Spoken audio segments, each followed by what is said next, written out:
জানেন রাম মন্দির নির্মাণে নরেন্দ্র মোদী মোট কত টাকা দিয়েছেন? শুনলে অবাক না হয়ে পারবেন না। 4 বছর আগে অনুদান দিয়েছেন মোদী, এমন অনুদান এখনো কেউ দেননি। দেখুন রাম মন্দির নির্মাণে মোদীর পকেট থেকে কত টাকা খসল।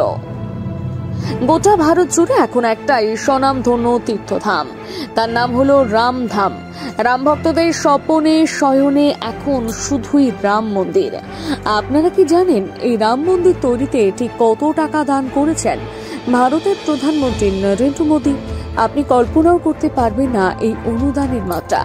আপনাদের পক্ষে সম্ভব নয় এই টাকা দান করা। বড় বড় শিল্পপতি থেকে শুরু করে বড় বড় অভিনেতা অভিনেত্রীরাও এই পরিমাণের টাকা এখনো পর্যন্ত দান করতে পারেনি।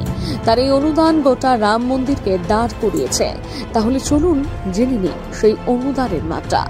2024-এর 22শে জানুয়ারি রাম মন্দিরের দ্বার উদ্ঘাটন হবে, আর সেজন্য জোর কদমে চলছে রাম মন্দির তৈরির কাজ। যদিও বা মন্দির নির্মাণের কাজ প্রায় শেষ এখন চলছে, শুধুমাত্র ফিনিশিং টাচ বাকি।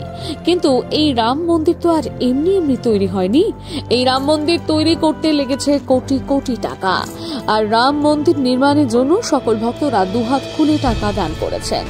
এই অনুদান অংশগ্রহণ করেছেন ভারতের প্রাক্তন রাষ্ট্রপতি রামনাথ কোবিন্দ থেকে গুজরাতের ধর্মীয় গুরু মুরারি বাপু, এমনকি প্রাক্তন ক্রিকেটার গৌতম গম্ভীর থেকে শুরু করে শিল্পপতি মুকেশ আম্বানি।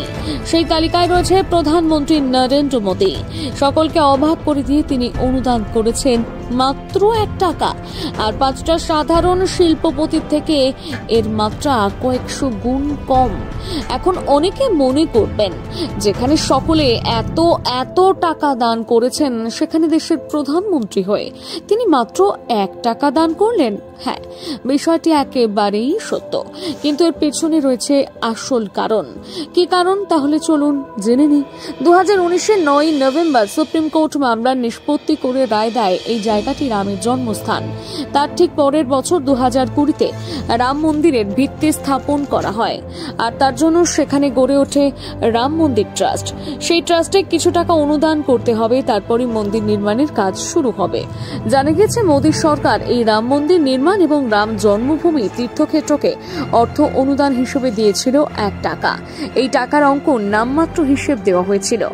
নগদেই এই টাকা দান করা হয়েছিল। ট্রাস্টকে এই টাকা দিয়ে অযোধ্যায় রাম মন্দির নির্মাণের কাজ শুরু করার কথা বলা হয়ে থাকে।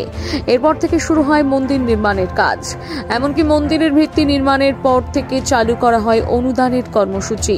এই অনুদানে ঠিক কত টাকা জমা পড়েছে জানলে চক্ষু চড়ক গাছ হবে। ট্রাস্টে পড়েছে মোট 5,000 কোটি টাকা। সব থেকে বেশি টাকা দান করেছেন গুজরাতের আধ্যাত্মিক গুরু মোরারি বাপু। তিনি দান করেছেন 11.5 কোটি টাকা। শিল্পপতি না হয়েও বিপুল টাকা দান করেছেন তিনি। প্রাক্তন রাষ্ট্রপতি রামনাথ কোবিন্দ এই মন্দিরের জন্য 5,100,000 টাকা দান করেছিলেন। এছাড়াও আরো অনেকেই টাকা দান করেছেন। ব্রিটেন, আমেরিকা, কানাডার প্রবাসী ভারতীয়দের থেকে প্রায় 8 কোটি টাকা অনুদান এসেছে। বাংলা থেকে বিহার, ইউপি থেকে ঝাড়খণ্ড, ভারতের সব জায়গা থেকেই অনুদান এসেছে।